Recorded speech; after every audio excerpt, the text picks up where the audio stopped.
हाँ, तो ये मैंने मॉक्स में ही डिसाइड कर ली थी। तो मॉक्स जब मैं दे रही हूँ तो मॉक्स तो बहुत बुरे बुरे भी गए हैं, क्योंकि स्ट्रेटजीज बना रही हूँ तो बुरा भी जाएगा। तो मैं जो फाइनल मेरा मॉक अच्छा गया उसको मैंने एनालिसिस किया, जब वहाँ पे मेरे प्लस पॉइंट्स थे उसको मैंने और प्लस किया, तो मैंने ये पाया कि ये क्वेश्चंस हैं।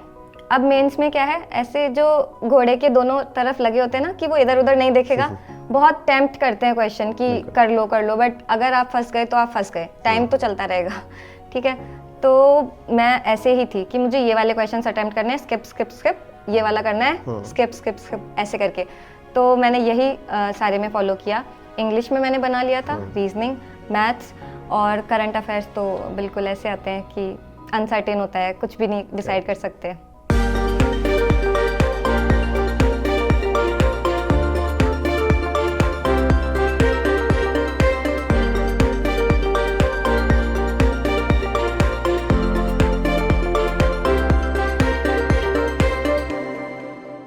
Hello everyone and welcome to chamomile TV toppers and initiative by academy. आज हमारे साथ है सुरभीर सिंह जयपुर से, जिन्होंने अपने सेकंड अटेम्प्ट में ही SBI PO and IBPS clerk जैसे बड़े एग्जाम क्लियर किए। हम उनसे जानेंगे कि उन्होंने सिर्फ सेकंड अटेम्प्ट में ही कैसे पूरी जर्नी क्लियर की और उनकी क्या स्ट्रेटजी रही। चलिए स्वागत करते हैं, welcome to the show. Thank you sir. सबसे पहले आप अपने बारे में बताइए, आप कहाँ से हैं, आपकी स्कूलिंग कहाँ से हुई, आपकी स्टडीज़ कैसे कहाँ से की, आप सब चीज़ें बताइए आप। जी सर, तो सबसे पहले मेरा नाम सुरभीर सिंह है, मैं जयपुर राजस्थान से ही हूँ। मेरी स्कूलिंग और कॉलेज मैंने जयपुर से ही किया है। स्कूलिंग मैंने डीपीएस से किया है एंड कॉलेज मैंने महारानी कॉलेज से किया है, जयपुर में काफ़ी फेमस है। Okay. इसके अलावा मैंने मास्टर्स भी कर रखा है इकोनॉमिक्स में। आपने ग्रेजुएशन भी इकोनॉमिक्स में किया? Yes sir.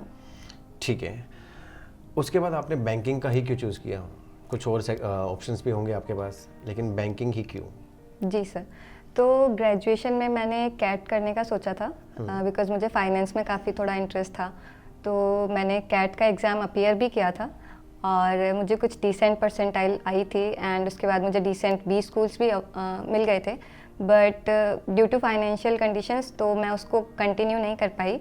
बट दैन फिर सोचा कि मेहनत वेस्ट हो गई है, सब कुछ ऐसा लग रहा था। बट फिर ध्यान आया कि चलो कुछ और भी तो कर सकते हैं जो अफोर्डेबल हो। तो ऐसे में गवर्नमेंट एग्ज़ाम का ख्याल आया और कैट का सिलेबस जब मैंने मैच किया तो बैंक्स से मुझे ज़्यादा वो इंक्लाइन लगा, इसलिए फिर मैंने बैंकिंग में आने का सोचा। नाइस, कैट से सीधा बैंकिंग। Yes sir. काफ़ी बड़ा जंप। हाँ, बैंक फाइनेंस करना है, अब चाहे गवर्नमेंट सेक्टर में करो या प्राइवेट सेक्टर में, बात तो एक ही है। काफ़ी अच्छा तरीके से बताया आपने। हाँ। ठीक है, सबसे पहले आप ये बताइए 2 साल के अंदर ही कैसे क्रैक कर दिया? आपके लास्ट ईयर में आपने दिया एग्ज़ाम, जी कहाँ कमी आ गई थी वहाँ पे, आपको क्या लगता है? हाँ, तो लास्ट ईयर में मैं इंटरव्यू में रह गई थी, तो मुझे ऐसा लगा कि कहीं ना कहीं हम लोग जब घर पे लाइब्रेरी में बैठे बैठे पढ़ते रहते हैं तो हम लोगों को थोड़ा सा इंटरेक्शन हमारा कम हो जाता है, उतना इंटरेक्ट नहीं कर पाते हैं लोगों से। तो मुझे लगा कहीं ना कहीं वो कमी रह गई थी। और थ्योरेटिकल मैंने इंटरव्यू का सब कर लिया था, बट प्रैक्टिकल पर्सपेक्टिव को मैं थोड़ा भूल गई थी और मैंने इग्नोर भी कर दिया था, जिसका मुझे 1 साल रिपीट करना पड़ा। और फिर मैंने इस अटेम्प्ट में वो गलती नहीं की, मैंने कुछ ऑफलाइन मॉक्स दिए थे, कुछ 7 to 8 एंड फिर क्लियर हो गया। बट फर्स्ट अटेम्प्ट में भी आपका मेंस तक क्लियर हो चुका था? जी सर। वो भी बहुत बड़ी बात है एक्चुअली, किसी का फर्स्ट अटेम्प्ट में होना बहुत बड़ी बात है। जी सर। क्या क्या स्ट्रेटजी रही थी, अगर हम एक एक करके पूछेंगे। सबसे पहले सुरभि आप बताइए, प्रीलिम्स में आपने इंग्लिश के लिए कैसे सोचा, क्या क्या तैयारियाँ की? आपके फर्स्ट अटेम्प्ट में भी आपका प्री क्लियर हो गया, सेकंड में भी हो गया, तो ऐसी क्या स्ट्रेटजी थी आपकी प्रीलिम्स में इंग्लिश के लिए? तो सर इंग्लिश तो वैसे देखा जाए मैंने जो कैट की प्रिपरेशन की थी वो कहीं ना कहीं बैक ऑफ द माइंड तो थी, तो इंग्लिश के लिए मैंने ज़्यादा कुछ नहीं किया, बस 1-2 चीज़ें। सबसे पहले तो मैंने सिलेबस देख लिया, किसी भी सेक्शन की मैं बात करूं तो मैंने सबसे पहले सिलेबस देखा, प्रीवियस ईयर क्वेश्चंस देखे, तो उससे थोड़ा आइडिया लग गया था कि क्या कहाँ पे जाना है, क्या करना है एक्चुअल में। तो बस उसी के अकॉर्डिंग मैंने रीडिंग, ग्रामर और थोड़ी बहुत वोकैब, इन पे ध्यान दिया। और मेनली मैंने रीडिंग पे ही ध्यान दिया, क्योंकि रीडिंग अगर आप करते हो तो बाकी दोनों चीज़ें अल्टीमेटली कवर हो ही जाती हैं। तो रीड जितना कर सकते हो उतना करो, तो मेरा यही था। बाकी आप रीडिंग किस में से करते हैं, लाइक न्यूज़पेपर? न्यूज़पेपर पर्टिकुलरली, तो हमारे घर पे न्यूज़पेपर ऐसे आता नहीं था, तो मेरे कहने से इंग्लिश न्यूज़पेपर स्टार्ट हुआ। इसके बाद में इंग्लिश न्यूज़पेपर मैं डेली पढ़ती थी। मुझे ऐसा लगता था कि मैंने न्यूज़पेपर स्टार्ट करवाया तो मुझे पढ़ना तो है ही, तो मैं डेली उसको पूरा पढ़ती थी ले जाके।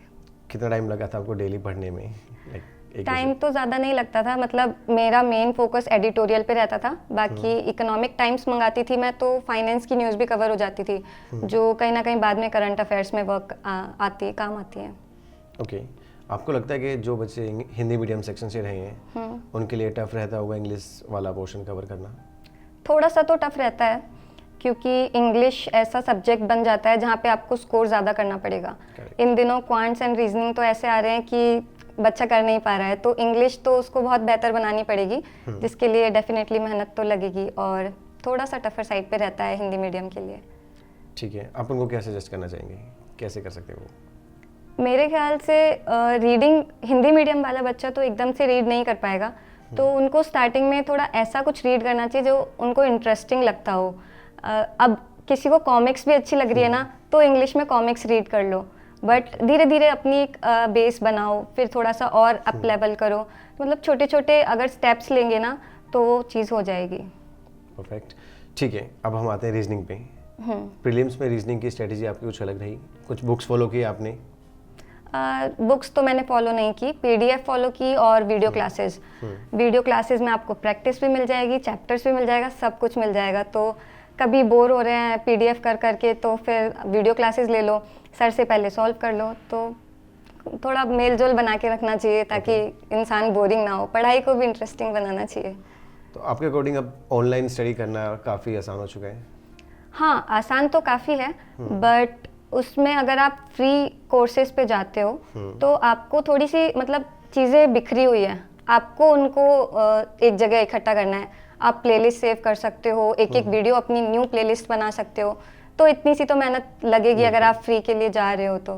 हाँ, तो इजी है अगर आप करना चाहो तो। ओके, रीजनिंग के बाद हम आते हैं क्वांट। हर किसी के लिए टफ पार्ट रहता है क्वांटिटेटिव, मेरे लिए भी था। ओके, आपको उसमें सबसे ज़्यादा टफ क्या लगा? कौन सा सेक्शन था जो आपको लगता था यार इसकी तैयारी मुझे सबसे ज़्यादा करनी चाहिए? तो क्वांट्स के अगर मैं प्री की बात करते हैं, हाँ, सब सेक्शन की बात करूँ तो एरिथमेटिक तो मेरे बस का नहीं था। मतलब एक बार कर लिया, समझ भी आ गया, सॉल्व भी हो रहे हैं क्वेश्चन, पर जब मॉक देने बैठो या एग्जाम में जाओ ना तो एरिथमेटिक के क्वेश्चन होते ही नहीं थे। तो ये चीज़ मैंने पहले ही देख ली थी मॉक्स में कि मैं कोशिश कर रही हूँ तो बाकी पेपर छूटा जा रहा है। तो मैंने दूसरे मॉक में ट्राई किया कि मैं एरिथमेटिक को छोड़ के स्पीड मैथ्स और कुछ दूसरा करूँ, तो उसमें थोड़े मार्क्स ज़्यादा है। तो ऐसे हिट एंड ट्रायल करके मुझे पता चला कि एरिथमेटिक में नहीं घुसना है सिर भी। तो इस तरीके से मैंने एरिथमेटिक को थोड़ा साइड में किया। मैंने फोकस किया कि मुझे स्पीड मैथ्स और डीआई पे ज़्यादा फोकस करना है, तो फिर बाद में मेरी लास्ट तक स्ट्रेटजी वही रही। जैसे आपने बताया कि अरिथमेटिक को थोड़ा सा साइड में रखा आपने। एक स्टूडेंट को जो भी प्रिपरेशन कर रहा है बैंकिंग के लिए, उसको 360 डिग्री सिलेबस कवर करना ज़रूरी है या कुछ चीज़ें वो छोड़ सकते हैं? आई थिंक कुछ चीज़ें तब छोड़ सकते हैं जब बाकी दो सेक्शन आपके थोड़े से अच्छे हो, तब आप एक सेक्शन का कुछ छोड़ सकते हो। डेफिनेटली 100 में से 100 कट ऑफ तो नहीं जाती है, तो आप डेफिनेटली कुछ चीज़ें छोड़ सकते हो, उसमें कोई बुराई नहीं है। ठीक है, आपने कुछ स्पेसिफिक पोर्शन छोड़ा था कि मुझे ये नहीं हो रहा था, मैं इसके लिए बिल्कुल प्रिपरेशन नहीं कर रही हूँ? मैंने अरिथमेटिक छोड़ा था। ऑल्दो मैंने जब मैंने स्टार्ट किया था तो मैंने अरिथमेटिक कवर किया था, बट जैसा मैंने बताया कि मैंने जैसे मॉक लगाए तो वो नहीं वर्क किया, तो मैंने उसको छोड़ दिया। फिर मैंने अपना इंग्लिश रीजनिंग बहुत अच्छा किया एंड क्वांट्स को थोड़ा एवरेज रखा। ठीक है, बिलो एवरेज कह सकते हैं। ओके, बट फिर भी हमारे सामने रिजल्ट है। हाँ, ठीक है, आपकी डेली रूटीन क्या होता था? आपका डेली रूटीन सुबह उठ के और रात को सोने से पहले आप कैसे प्रिपरेशन करते थे? आप कैसे अपने आप टाइम टेबल बना के रखा हुआ था आपने? ओके, तो मेरा ऐसा था कि मेरे घर में मम्मी पापा दोनों वर्किंग हैं, मेरा छोटा भाई है और मैं हूँ, मेरी दोनों सिस्टर्स की शादी हो रखी है। तो कुल मिला के जो वर्क रहता था घर का सारा, वो मुझे ही करना पड़ता था। तो सुबह उठती थी, घर का सफाई किया, फिर थोड़ा नाश्ता बनाया, उसमें मम्मी हेल्प करती थी थोड़ी सी, फिर रेडी होके लाइब्रेरी चले गए।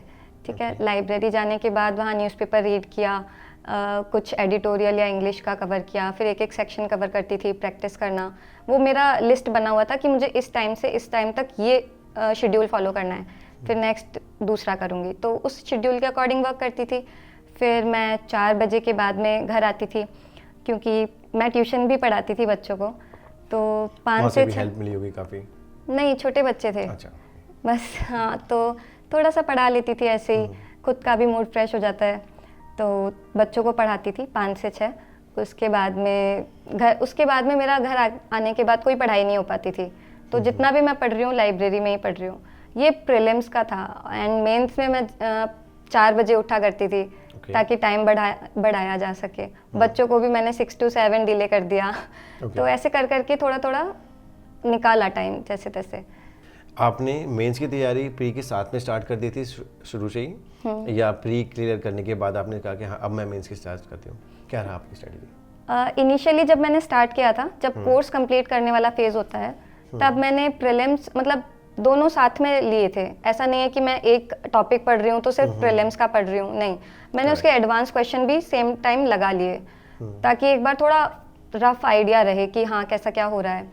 उसके बाद में जब मेरा प्रीलिम्स कोई पहले क्लियर हुआ, तो मैंने उसकी मेंस की मतलब एक रिजल्ट डे होता है, मतलब एग्जाम डे होता है ना, तो एग्जाम डे पे ही आप आते ही यूट्यूब चला लेते हो कि क्या कैसा रहा, बच्चे क्या कह रहे हैं, उनके क्या अटेम्प्ट्स हैं, तो उससे आपको फेयर आइडिया मिल जाता है कि आप कौन सी सिचुएशन पे हो। अगर डाइसी सिचुएशन पे भी हैं तो भी मेंस का नेक्स्ट डे से प्रिपेयर कर लो, क्योंकि मेंस की स्टडी कभी खराब नहीं जाएगी। नेक्स्ट टाइम आपका प्री निकलेगा तो उसमें काम आ जाएगी। तो मैंने यही किया था, सभी टीचर सजेस्ट कर रहे थे तो मैंने वही फॉलो किया था। मैंने कहा चलो मेंस की तैयारी करते हैं। तो मुझे याद है मैंने IBPS क्लर्क दिया था सबसे पहले, तो IBPS क्लर्क के प्रीलिम्स के बाद मैंने मेंस की तैयारी स्टार्ट कर दी थी, बट मेरा प्रीलिम्स क्लियर नहीं हुआ था लास्ट 2022 अटेम्प्ट में। तो मैंने कहा ठीक है कोई बात नहीं, बट IBPS PO दिया। कहीं ना कहीं जब मेंस का पढ़ते हो तो PO के प्रीलिम्स काफ़ी इजी लगने लग जाते हैं, तो बस मेरे साथ वही हुआ था। प्रीलिम्स मेरा इजीली क्रैक हो गया, मेंस दिया।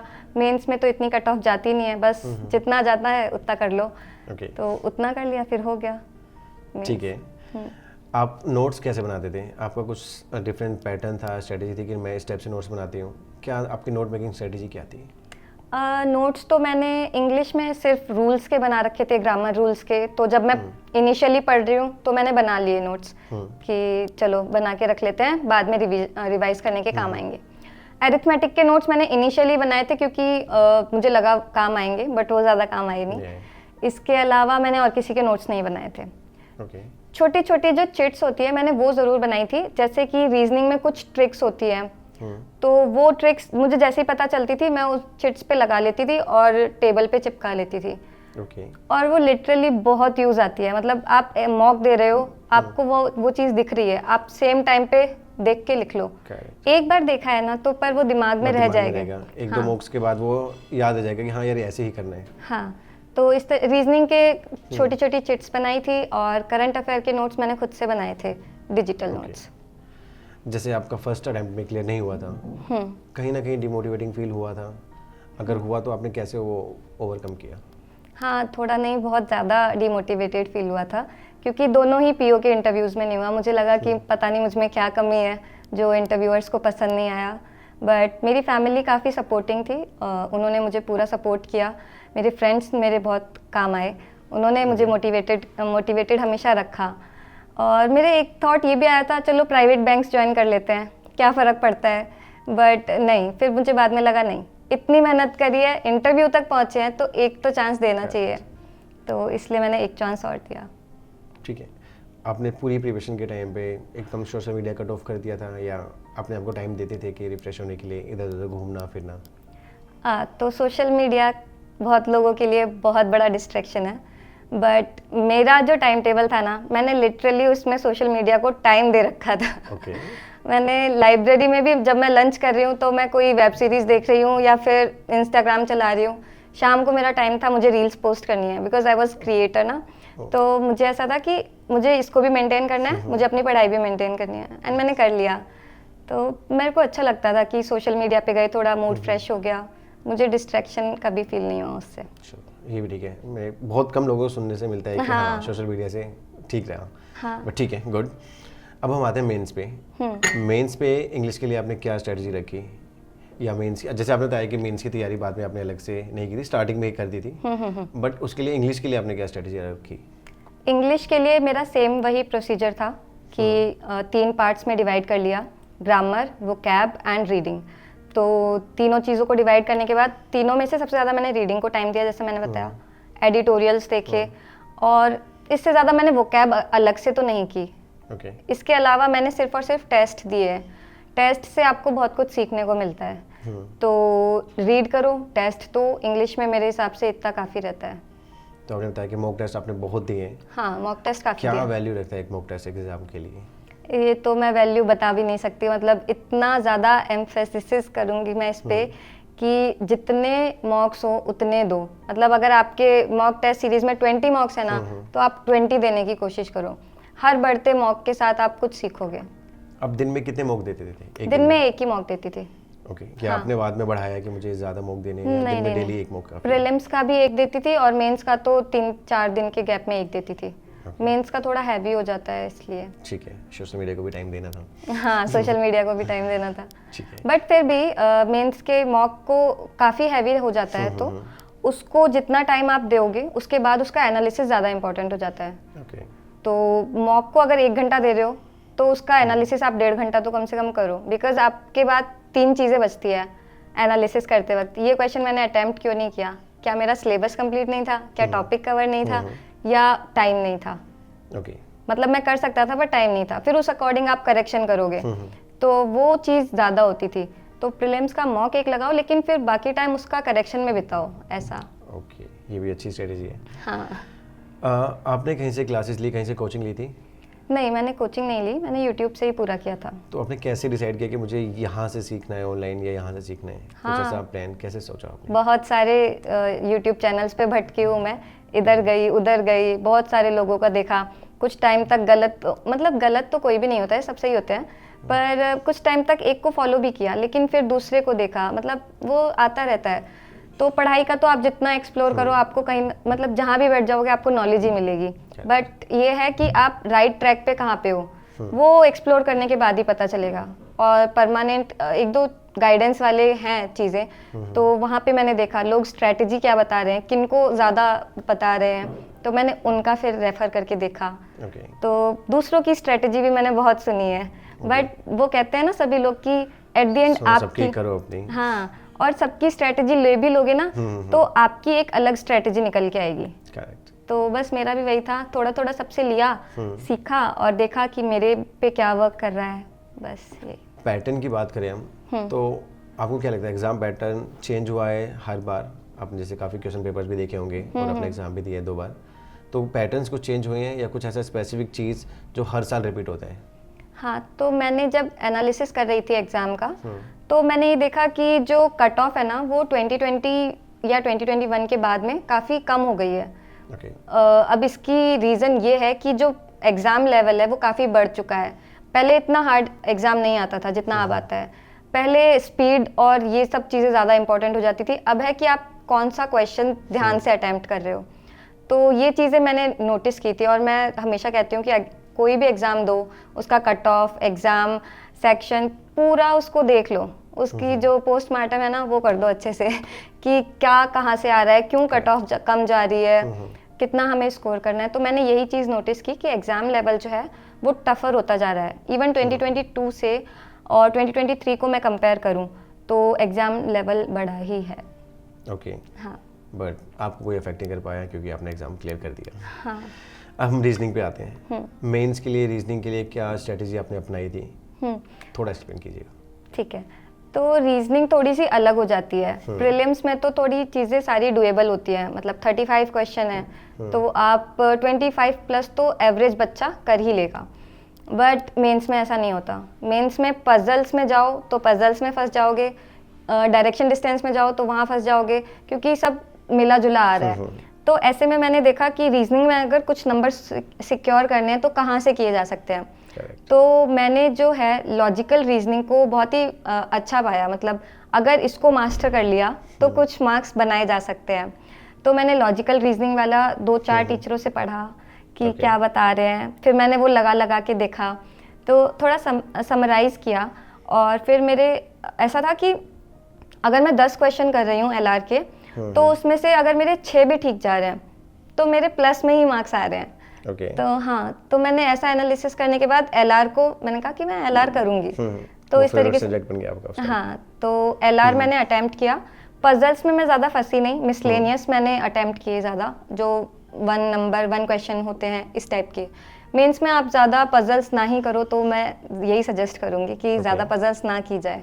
ठीक है, जैसे आपके हाथ में एग्ज़ाम पेपर आया, एग्ज़ाम, आप सबसे पहले क्या देखते हैं कि मुझे क्या करना चाहिए इसमें से? आपने कैसे डिसाइड किया कि मुझे पहले ये चीज़ ट्राई करूँ, उसके बाद सेक्शन पे जाऊँ? हाँ, तो ये मैंने मॉक्स में ही डिसाइड कर ली थी। तो मॉक्स जब मैं दे रही हूँ तो मॉक्स तो बहुत बुरे बुरे भी गए हैं, क्योंकि स्ट्रेटजीज बना रही हूँ तो बुरा भी जाएगा। तो मैं जो फाइनल मेरा मॉक अच्छा गया उसको मैंने एनालिसिस किया, जब वहाँ पे मेरे प्लस पॉइंट्स थे उसको मैंने और प्लस किया, तो मैंने ये पाया कि ये क्वेश्चंस हैं। अब मेंस में क्या है, ऐसे जो घोड़े के दोनों तरफ लगे होते हैं ना कि वो इधर उधर नहीं देखेगा, बहुत टेम्प्ट करते हैं क्वेश्चन कि कर लो, बट अगर आप फंस गए तो आप फंस गए, टाइम तो चलता रहेगा। ठीक है, तो मैं ऐसे ही थी कि मुझे ये वाले क्वेश्चंस अटेम्प्ट करने हैं, स्किप, ये वाला करना है, स्किप ऐसे करके। तो मैंने यही सारे में फॉलो किया। इंग्लिश में मैंने बना लिया था, रीजनिंग, मैथ्स और करंट अफेयर्स तो बिल्कुल ऐसे आते हैं कि अनसर्टेन होता है, कुछ भी नहीं डिसाइड कर सकते। ठीक है, करंट अफेयर्स पे हम जाएंगे। उससे पहले आप बताइए मुझे क्वांट, जो कि आपका फेवरेट सब्जेक्ट नहीं था, जिसमें आपने अरिथमेटिक भी छोड़ा, हाँ, बट फिर भी क्या स्ट्रेटजी रही उसकी? क्योंकि बिल्कुल हर चीज़ तो हम छोड़ नहीं सकते, उसमें कुछ तो आपको करना ही है। हाँ बिल्कुल। तो क्या रहा मेंस के लिए? तो मेंस में ऐसा था कि मैंने आपको बताया था कि मैंने इनिशियली कोर्स कंप्लीट किए थे। तो इसका फ़ायदा मुझे 2022 के पीओ मेंस में मिला था। एक क्वेश्चन जो था वो मेंसुरेशन के ऊपर था। अब वो क्वेश्चन क्या था, मेंसुरेशन पे था, सिलेंडर की बात कर रहा है। तो बच्चे नॉर्मली छोड़ देंगे, अरे ये सिलेंडर कहाँ से आ गया, हमने पढ़ा ही नहीं, ये वो करके। बट अगर उसको करने बैठो तो बहुत इजी क्वेश्चन था, 3 या 4 मार्क्स का था क्वेश्चंस का। तो मैंने ये अटेम्प्ट कर लिया था क्योंकि मेरे मेंसुरेशन के जो कॉन्सेप्ट्स थे, बेसिक कॉन्सेप्ट, वो क्लियर थे। तो अब जब पूरे पेपर में कुछ नहीं आ रहा है तो आप एक एक करके ट्राई करोगे। तो मैंने ऐसे सिलेंडर वाले को फर्स्ट ट्राई दे दिया कि बिकॉज वो जो मेंसुरेशन का है। और मैंने सुना भी था, किसी ने कहा था कि मॉडर्न मैथ्स जो है वो थोड़ा डुएबल साइड पे आती है, जैसे पीएनसी हो गया, प्रोबेबिलिटी हो गया, मेंसुरेशन हो गया, ये सब। तो मैंने उसको दिया एंड मेरे वो 100% एक्यूरेसी के साथ सही हुआ। अगर अब की बात करूं तो ऐसा कुछ नहीं आया था। एसबीआई पीओ में मैंने सिर्फ 2 क्वेश्चन अटेम्प्ट किए थे, वो भी स्पीड मैथ्स के थोड़े हार्ड लेवल के थे। इसमें स्पीड मैथ्स को नंबर सिस्टम के साथ जोड़ दिया जा रहा है इन दिनों। तो नंबर सिस्टम में इतनी छोटी छोटी चीज़ अगर आपकी क्लियर नहीं है तो आपके लिए मैथ्स तो बहुत हार्ड हो जाने वाली है। तो अगर आप लोग अरिथमेटिक छोड़ रहे हो तो नंबर सिस्टम जैसे चैप्टर्स जो हैं उनको आपको क्लियर करने पड़ेंगे, ऐसा है। जनरल अवेयरनेस, उसके लिए आपने स्टार्टिंग से प्रिपरेशन की कि प्री के टाइम पे, या फिर आपने बाद में स्टार्ट किया जब मेंस की बारी आई? क्या रहा उसके लिए? और आपने पीडीएफ रेफर किया, न्यूज़पेपर, क्या रेफर किया? तो जब मैं इनिशियली मेंस की प्रिपरेशन जो मैंने बताई थी तब वो कर रही थी, तो मैंने स्टार्टिंग से नहीं किया था करंट अफेयर्स। मुझे ऐसा था डाइसी सिचुएशन में क्या पता हूँ या नहीं हूँ। तो मैंने प्रीलिम्स के बाद में नोट्स बनाने स्टार्ट किए। मैंने क्या किया, लैपटॉप से पढ़ती थी तो वन नोट ऐप है, तो उसमें मैं डिजिटल नोट्स बनाती थी। मैंने पीडीएफ डाउनलोड कर लिया है पूरे वीक की, एंड देन मैं खुद के नोट्स बना रही हूँ। तो मुझे खुद के नोट्स मैं पूरा पढ़ रही हूँ, मुझे जो जो इम्पोर्टेंट लग रहा है उसको मैं कॉपी पेस्ट वहाँ कर रही हूँ, ऐसे करके। तो ऐसे मैंने वीकली पीडीएफ्स यूज़ की थी। और उसके बाद में मुझे वो स्ट्रेटजी सही लगी क्योंकि वो मेंस में यूज़ आई। तो मैंने इस साल भी सेम स्ट्रेटजी यूज़ की थी, बस इस बार मैंने नोट्स थोड़ा पहले बना लिए थे। और एंड मोमेंट पे जो मैं कहती हूँ, जब प्रीलिम्स का एग्जाम आप दे लेते हो तो आप पीडीएफ रिवाइज कर रहे हो, वीडियो क्लासेस आप रिवीजन के लिए यूज़ कर सकते हो। 2x पे चला लो, 1.5x पे चला लो, तो वो जल्दी जल्दी बताते जाएंगे, आप सुनते जा रहे हो। अब किसी को लगता है कि मैं सिर्फ सुन रहा हूँ पर दिमाग में कुछ नहीं जा रहा, ऐसा नहीं होता। प्रैक्टिस नहीं करोगे, नहीं, ऐसा नहीं होता है। आप उसको बार बार देख रहे हो ना, आपके दिमाग में जा रहा है। जब आप एग्जाम में बैठोगे तब आपको कुछ ना कुछ बैक ऑफ द माइंड रहेगा कि हाँ ऐसा कुछ मैंने पढ़ा था, 4-5 में से ये लग रहा है। करंट अफेयर्स का लेवल ही कुछ ऐसा हो चुका है ना कि आप कहीं से भी पढ़ लो, कुछ भी डायरेक्टली नहीं आता। करेक्ट, कुछ ना कुछ तो घुमा के आंसर देना ही पड़ेगा। हाँ, ठीक है। रिवीजन स्ट्रेटजी क्या रही है आपकी? रिवीजन स्ट्रैटेजी यही रही, क्वांट्स में मैंने बता ही दिया कि जितना मॉक्स मतलब मॉक्स आपका कोर्स कंप्लीट हो गया था पहले, उसके बाद आपको टाइम मिला था रिवीजन का? सबसे पहले तो ये बताओ। रिवीजन का टाइम प्रीलिम्स के बाद में? दोनों में। ओके, तो कोर्स तो कंप्लीट कभी भी नहीं हो सकता किसी बच्चे का, ठीक है। क्वांट्स में मैंने बताया, अरिथमेटिक मैंने छोड़ ही दी थी। इंग्लिश का कोई कोर्स नहीं होता, ठीक है। और रीजनिंग में मैंने कोर्स कंप्लीट किया था। ओके। हाँ, रीजनिंग में मैंने कोर्स कंप्लीट किया था बिकॉज वहाँ पे पता नहीं है ना कौन सा क्वेश्चन आपके उस जोन में आ जाता है, कौन सा नहीं आता। तो रीजनिंग में मैंने सारा कोर्स कंप्लीट किया था और फिर मेंस में मैंने सेलेक्टिव टॉपिक्स किए थे बस। ये सब बातें होगी, अब आते हैं इंटरव्यू के साइड में, जो कि आपका पिछले साल रह गया था। जी। आपको याद है क्या टॉपिक था आपके, और कितने लोग आपके साथ थे, आपको मौका मिला बोलने का पूरा, सब चीज़ें बताइए। हाँ, तो जीडी की मैं अगर 2023 वाले अटेम्प्ट की बात करूँ तो जीडी में 10 मेंबर्स थे और जिनमें से 9 मेंबर जो थे मेरे ग्रुप के वो मेल थे एंड मैं एक अकेली फीमेल थी। तो इनिशियली वो थोड़ा ऑकवर्डनेस था जब मुझे पता चला और कोई फीमेल ही नहीं है, और थोड़ा नर्वस भी थी कि मेल्स के बीच में बोल पाऊँगी या नहीं बोल पाऊँगी, बट वो सभी काफ़ी कोऑपरेटिव थे और मुझे बोलने का मौका भी मिला। काफ़ी टाइम्स मैंने बोला जीडी में। जीडी का टॉपिक जो था हमारा वो था न्यू एजुकेशन पॉलिसी पे। तो सभी को पता ही होता है, पहले टाइम मिल जाता है, उसमें पॉइंट्स लिख लेते हैं तो नोट्स बन जाते हैं। हम लोगों को पैड और पेन मिल जाता है तो उसमें ही की पॉइंट्स लिख लेते हैं। जैसे अगर किसी ने नहीं बोला है तो आप अपना पॉइंट बोल दो। अगर आपको पॉइंट नहीं आ रहे हैं तो किसी ने पॉइंट बोला, उसका आपको कुछ एडिशनल आ गया तो आप वो बोल दो। इसके अलावा कुछ नहीं आ रहा है तो कुछ रिपीट करके बोल दो, but at least try to speak, मतलब मल्टीपल टाइम्स। कोई मतलब नहीं है। हाँ, एक से ज़्यादा बार बोलो, 2-3 बार बोलो तो आप थोड़ा नोटिस में आते हो, ऐसा मैंने ऑब्जर्व किया। जी में भी यही होता है। जी में भी आपको कोऑर्डिनेटेड वे में चलना होता है, तो ओवरऑल ग्रुप अगर अच्छा रहता है, कोऑर्डिनेटेड रहता है, सब कुछ अच्छा होता है तो मार्क्स मिल जाते हैं अच्छे। सभी इंटरव्यूज़ के लिए आपने कुछ मॉक इंटरव्यूज़ दिए थे, कुछ प्रिपरेशन की थी आपने उसके लिए? जी सर। तो लास्ट ईयर मेरा जब नहीं हो पाया था इंटरव्यू में, तो मैंने इस बार जैसे ही हो गया था मेंस तो मैंने सोच लिया था कि इस बार चांस नहीं लेना है। मैंने ऑफलाइन कुछ पता किए कौन कौन से कोचिंग अवेलेबल करवाती है इंटरव्यूज़। उसके बाद मैंने बैच लिया और मैंने 7 to 8 मॉक इंटरव्यूज़ भी दिए। उनके जो भी रिमार्क्स थे मैं उन पे वर्क करती थी। इवन मेरी जो सिस्टर हैं जस्ट मुझसे बड़ी वाली, वो भी ससुराल से आई हुई थी, वो HR हैं। तो उन्होंने मेरी काफ़ी हेल्प मिली। लास्ट ईयर तो वो थी नहीं, पर इस बार थी, तो उन्होंने लिटरली मुझे बैठा बैठा के समझाया है कि ऐसे क्यों बोल रही है, ऐसे बोल, ऐसे मत बोल। तो सारी चीज़ें मैंने प्रैक्टिस की इस बार सारा कुछ, और वहाँ पे भी मेरा इंटरव्यू अच्छा ही गया था। लास्ट इंटरव्यू में आपको क्या लगता है कहाँ कमी रह गई थी, मतलब क्या कौन सा पोर्शन था कि इंटरव्यू क्लियर नहीं हुआ, क्या हुआ था वहाँ पे? हाँ, तो हुआ ये था कि क्वेश्चन आते हुए भी ना बोल नहीं पा रहे हैं, कि की पॉइंट्स याद नहीं आ रहे हैं। अब अगर आप मास्टर्स में इकोनॉमिक्स को अगर मास्टर कर रखा है आपने, तो वो एक्सपेक्ट करते हैं कि आप कुछ अच्छे टर्म्स यूज़ करो। कुछ भी इकोनॉमिक्स का पूछेंगे तो आप बेसिक चीज़ नहीं बता सकते हो, थोड़ा अच्छा टर्म्स आपको यूज़ करना ही पड़ेगा।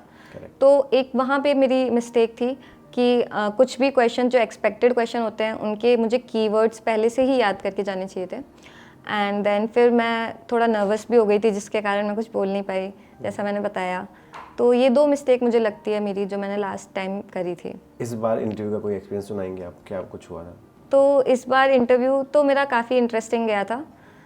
सभी पैनल मेंबर्स जो थे उनमें से जो मेन सर थे वो सबसे पहले पूछ रहे थे कि 15 जो हमें मिला होता है नंबर, सीरियल नंबर, तो उन्होंने मुझे उसी नंबर से बोला। ऑल्दो उनके पास बायोडेटा फॉर्म होता है, उनको सब पता है, बट आपका नाम क्या सब चीज़ें हाँ, बट वो मुझे बोल रहे थे okay serial number 15, what is your name. तो फिर नेम बताया, फिर उन्होंने कहा तुम्हें ठंड नहीं लग रही, बिकॉज जनवरी का टाइम था and I was not wearing any coat और समथिंग। सो ही आस्क्ड तुम्हें सर्दी नहीं लग रही? तो मैंने कहा नो सर, मैंने थर्मल वेयर पहना हुआ है, तो इट्स ओके। तो इसके बाद में उन्होंने मुझसे न्यूज़ इतना पूछा, पूछते ही गए, मतलब उन्होंने न्यूज़ के अलावा कुछ नहीं बोला कि न्यूज़पेपर पढ़ती हो? मैंने कहा हाँ। तो बोलते हैं कौन सा पढ़ती हो? मैंने बताया इकोनॉमिक टाइम्स। फिर उसके बाद वो न्यूज़ पूछते ही गए, और बताओ। तो लिटरली जब हम लोगों को वेट करवाया जाता है इंटरव्यू से पहले, तो उस समय हमारे टेबल पर सारे न्यूज़पेपर्स अवेलेबल होते हैं। ओके। मैं ये रिकमेंड करना चाहूँगी कि न्यूज़पेपर पढ़ लो, मेन जो हेडलाइन है वो तो डेफिनेटली पढ़ लो। मेरा पूरा ग्रुप बैठा हुआ था और तब तक हम फेमिलियर हो गए थे, तो मैंने उन सबको एक न्यूज़ बताई, एक स्पोर्ट्स की न्यूज़ थी कि जो फ्रेंच ओपन है वो फीमेल्स में कौन जीता है एंड मेल्स का शाम को फाइनल होने वाला है उस पर्टिकुलर डे पे। तो मैंने वो सबको बता दिया एंड लिटरली जब मेरी सबसे बाद में बात हुई तो सबसे क्वेश्चन उन्होंने स्पोर्ट्स का पूछा था। एंड मेरे से भी जब वो न्यूज़ पूछे जा रहे थे, मैं स्पोर्ट्स में जल्दी से घुसी नहीं। मैंने कहा अगर ज़्यादा डीप में चले गए तो मैं नहीं बता पाऊँगी। तो जब वो पूछे जा रहे थे तो मेरे पास न्यूज़ बची नहीं, तो मैंने कहा सर एक स्पोर्ट्स न्यूज़ और आई है आज, तो मैंने मेंशन कर दी। तो सर ने बोला हाँ उसके बाद सर शांत हुए। तो मतलब शायद वो वही एक्सपेक्ट कर रहे थे। करेक्ट, कि आपको हर चीज़ की नॉलेज होनी चाहिए। हाँ बेसिकली, और बाकी सबसे तो उन्होंने पर्टिकुलरली वही स्पोर्ट्स वाली न्यूज़ पूछी। आपका नंबर सबसे पहले था क्या? मेरा मिडिल में था, 11 to 20 हमारा ग्रुप था एंड मेरा 15 था। तो आपने बाकी सबकी भी हेल्प अच्छे से करी। हाँ, बाकी सब ने मुझे फिर थैंक यू बोला कि अच्छा रहा, बता दिया। मैंने कहा हाँ ठीक है। ये सब तो इंटरव्यू की बात होगी। अब आते हैं हम फाइनल डे पे, जब रिजल्ट आया कहाँ पे थे, किसके साथ थे, सबसे पहले आपने किसको बताया और क्या माहौल था उस टाइम पे?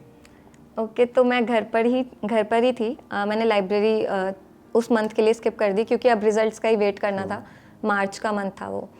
तो जैसे आपने बोला सबसे पहले, सॉरी टू इंटरव्यू, हाँ, कि स्किप कर दिया था आपने लाइब्रेरी, आपको भरोसा हो गया था कि मुझे इस बार हो जाएगा, कुछ ऐसा था माइंड में? हाँ थोड़ा बहुत था। अगर SBI PO का इंटरव्यू मैं इतना श्योर नहीं थी, तो मुझे IBPS क्लर्क का पूरा भरोसा था कि मैं मेंस ऐसा करके आई हूँ कि मेरा होगा ही होगा। तो मुझे ऐसा था कि हाँ इस बार एक जॉब तो पक्की है। और मुझे ऐसा कभी से भी फील नहीं हुआ कि मुझे टॉपर ही रहना है। मैं हमेशा थोड़ा सिंपल, एक ही जॉब चाहिए, एक जॉब चाहिए, दैट्स इट। ज़्यादा में क्या रखा है। तो मैं फिर मार्च मंथ में मैं घर पे थी और 19 मार्च को आया था रिज़ल्ट। तो घर पे ही थी, अचानक से मैसेजेस आने लगे, कॉल्स आने लगे, तो मैं समझ गई कुछ है। तो मैंने कॉल्स किसी के भी नहीं उठाए, मैंने खुद चेक किया। मैं हमारे घर के मंदिर में गई ऑनेस्टली। मैंने मंदिर के सामने बैठ के अपना रिज़ल्ट चेक किया। अब क्योंकि लास्ट टाइम जब PDF में मेरा रोल नंबर नहीं था, तो समझ ही सकते हैं कि क्या ही फीलिंग होती होगी, नर्वसनेस की। मेरे लिटरली हैंड शिवर कर रहे थे उस वक्त। बट जैसे ही वो वहाँ पे आया कि 0 of 0 आया था लास्ट टाइम, इस बार आया 1 of 1, तो मेरे आंखों से आंसू आ गए। और मतलब मैं लिटरली उस वक्त रोने लग गई घर पे, और कोई था नहीं क्योंकि मम्मी पापा जॉब करते हैं। तो फिर मैंने मम्मी को बताया, मम्मी भी सेम टाइम पे रोने लग गई। तो पापा थोड़े इमोशनल हो गए थे उस वक्त भी, क्योंकि वो दोनों जिस जगह से आए हैं एंड उन्होंने जैसे बेस बनाया है, हमारे घर में कोई भी इतना एजुकेटेड नहीं है जितना मेरी पर्टिकुलर फैमिली है। प्लस उसमें भी मेरी पहली गवर्नमेंट जॉब है पूरे ही फैमिली में, whether it is my father's family और मदर्स। तो मतलब उन लोगों के लिए बहुत ही ज़्यादा ऐसा था कि हमने जो भी मेहनत की है पूरे अपनी ज़िंदगी भर, वो आज सफल हो गई। तो दोनों ही काफ़ी इमोशनल हो गए थे। एंड देन घर पे आए, गले लगाया और थैंक यू बोला, थैंक यू बेटा। पता नहीं थैंक यू की क्या ज़रूरत थी, बट बोला था उन्होंने। तो बहुत ही प्राउड फील होता है जब आपके पेरेंट्स आपको इतना सब कुछ बोले कि थैंक यू, हमारी मेहनत सफल। तो खुद की मेहनत से ज़्यादा कहीं ना कहीं मुझे लग रहा था कि मैंने उनकी मेहनत को सफल किया है। तो वो बहुत ही बेस्ट डे था मेरी लाइफ का कि मतलब मेरे पेरेंट्स प्राउड हो गए, दैट्स इट। काफ़ी सीरियस बातें हो चुकी है और बहुत अच्छा लगा हमें आपसे बात करके। एंड आई विश कि आपकी पोस्टिंग अच्छी जगह पे हो। जी सर, थैंक यू। जैसे आपने हेल्प की है सबकी लाइफ में, वैसे ही आप आगे भी कस्टमर्स की हेल्प करें। जी। अब हम चलते हैं अपने अगले राउंड पे, जिसका नाम है रैपिड फायर। मैं आपसे बहुत जल्दी जल्दी क्वेश्चंस पूछूंगा और आंसर भी आपको बिना सोचे समझे जल्दी जल्दी देने हैं। ठीक है। Ready for it? यस।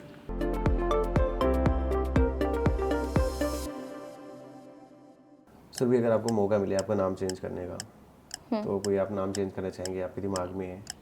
नहीं, सुर भी अच्छा है। ठीक है। आपने एक लास्ट साल में, पूरे ईयर में, क्या सबसे इंटरेस्टिंग चीज़ खरीदी है खुद के लिए? लास्ट 1 ईयर में मैंने मॉक टेस्ट खरीदे। Okay, goodbye.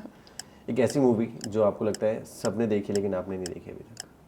एक ऐसी वेब सीरीज ज़रूर है, कौन सी? मिर्ज़ापुर, जो सब लोगों ने देखी है पर मैंने नहीं देखी। आपको 30 सेकंड के लिए पूरी दुनिया की अटेंशन मिले। अटेंशन। यस। Okay. क्या कहना चाहेंगे आप?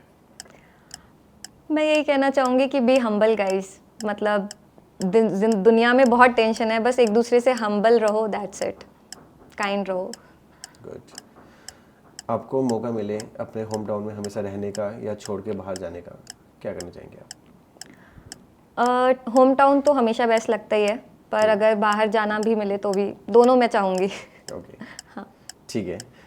एक ऐसी ऐप आपके फ़ोन में जो आपके फ़ोन में है लेकिन आपको पसंद नहीं है। ऐसी ऐप तो मैं मेरे फ़ोन का बता दूं, मेरे फ़ोन में शॉर्ट स्टोरेज इशू रहता है, तो ऐसी ऐप मैं रखती ही नहीं हूँ जो मुझे प्रॉब्लम दे या मुझे पसंद ना हो। ओके, कोई भी ऐसी ऐप नहीं है? ऐसी ऐप नहीं है। ठीक है। अगले 10 साल में आप अपने आप को कहाँ देखती हैं? अगले 10 साल में मैं अपने आप को SBI पे अच्छी पोस्ट पे देखती हूँ। अगर आपके पास कोई भी चीज़ है वो टूट जाए तो आप उसको रिपेयर करने में बिलीव करते हैं या रिप्लेस करने में? रिपेयर करने में, बिकॉज इमोशंस अटैच होते हैं। अगर आपको एक सुपर पावर दी जाए तो वो सुपर पावर क्या होगी और आप क्या करना चाहेंगे? ओके, तो वो मैं एक हमेशा से डोरेमोन देखती थी, तो एनीवेयर डोर था ना, मुझे वो एनीवेयर डोर काफ़ी पसंद है, तो मैं वही सुपर पावर लेना चाहूँगी। ओके, कहीं भी जा सकते कहीं पे भी जा सकूँ। हाँ, एक मुझे last- घूमने का काफ़ी शौक है इसलिए। ठीक है, घूमने की आपने बात की है, हाँ। तो आपकी ड्रीम डेस्टिनेशन क्या है? कहाँ जाना चाहते हैं आप? इंडिया में बात करूँ तो मैं नॉर्थ में कश्मीर को काफ़ी एक्सप्लोर करना चाहती हूँ, बट उसकी ब्यूटी ओनली। सुरभि, आपके इतने प्यारे आंसर्स के लिए हमारी तरफ से एक छोटा सा गिफ्ट। Thank you sir. तो सुरभि, आपका ओवरऑल एक्सपीरियंस कैसा रहा हमारे इस प्लेटफॉर्म पे? काफ़ी अच्छा रहा, काफ़ी कंफर्टेबल और काफ़ी फैसिलिटीज़ सारी मेंटेन थी, तो ज़्यादा परेशानी नहीं हुई, ज़्यादा क्या बिल्कुल भी नहीं हुई। ओवरऑल बहुत ही अच्छा एक्सपीरियंस रहा। जैसे आपने अपनी प्रिपरेशन की और आज एक ऑफिसर बन के बैठे हैं हमारे सामने, जी सर। एक मैसेज जो एस्पिरेंट्स के लिए हो और ताकि वो भी आपकी तरह एक प्रिपरेशन करके हमारी इस चेयर पे बैठे रहे। हाँ ज़रूर। तो एक मैसेज मैं ये देना चाहूँगी कि सबसे इम्पोर्टेंट होती है आपकी हेल्थ। अपनी हेल्थ का बहुत ध्यान रखो बाय प्रिपरेशन, बिकॉज जो कहते हैं ना हेल्थ इज़ वेल्थ, वो एक्चुअल में ट्रू होता है। अपने एक्सपीरियंस से बताऊँ तो मेरा एक मेन सिर्फ और सिर्फ इसी वजह से रह गया, बिकॉज मेरी हेल्थ इश्यूज़ उस समय आ गई थी। तो हेल्थ का आप ध्यान रखिए और प्रिपरेशन तो फिर मैनेज हो ही जाएगी। आपने बड़ी सही बात बोली, बिकॉज बहुत से बच्चे अपना ध्यान नहीं देते हैं और डिप्रेशन के साथ साथ नहीं किस वेज में चले जाते हैं। हाँ, मेंटल हेल्थ और फिजिकल हेल्थ दोनों खराब हो रही है इन दिनों। हाँ सो भी जैसे आपने मेंटल हेल्थ की भी बात की और फिजिकल हेल्थ की भी, आप क्या करते हैं अपनी प्रिपरेशन के टाइम पे अपने आप को फिट रखने के लिए? मैं सिंपली सुबह थोड़ी सी एक्सरसाइज कर लेती थी, जिससे क्या है फिट भी रहते हैं, थोड़ा मेंटली भी फ्रेश हो जाते हैं। मेडिटेट भी कर लेती थी, तो उससे क्या है आप ठीक ठीक रहते हैं। और म्यूज़िक मेरे लिए बेस्ट थेरेपी थी, मतलब जितना मैं म्यूज़िक सुनती थी उतना मेरा मतलब दिमाग एकदम कूल रहता था। हाँ। जाते जाते जैसे आपने अपनी जर्नी शेयर की है, एक किसी को आप टैग करना चाहेंगे ताकि वो भी इस चेयर पे आके बैठे और हमारे साथ अपनी जर्नी शेयर करें? डेफिनेटली सर, मेरा एक फ्रेंड है, मैं उसको टैग करना चाहूँगी। His name is Shainendra Singh Nathawat and वो भी मेरे SBI PO ग्रुप में था, तो आई विल टैग हिम। ठीक है, तो शैलेंद्र, हमारी टीम आपको जल्दी से जल्दी अप्रोच करेगी और हम भी चाहते हैं आप अपनी जर्नी यहाँ शेयर कीजिए हमारे साथ। तो thank you so much Surabhi, आप यहाँ पे आए और आपने अपनी जर्नी शेयर की। आई होप के जितने भी एस्पिरेंट्स हमें देख रहे हैं और वो भी आपके मोटिवेट होंगे आपके इस जर्नी से, जी और सर, वो भी अपना एग्जाम क्लियर करके यहाँ पे आएंगे। Definitely sir. Thank you so much. Thank you sir. So दोस्तों, ये थी सुरभि जिन्होंने अपने सेकंड अटेम्प्ट में ही 2 बड़े बड़े एग्जाम क्लियर किए और जिन्होंने प्रूव किया कि मेहनत करो तो सब कुछ हासिल है। ऐसी जर्नी अगली बार फिर से लेकर आएंगे हम आपके लिए। तब तक के लिए please like the video and share with your friends and family and don't forget to subscribe our channel. Let's crack it.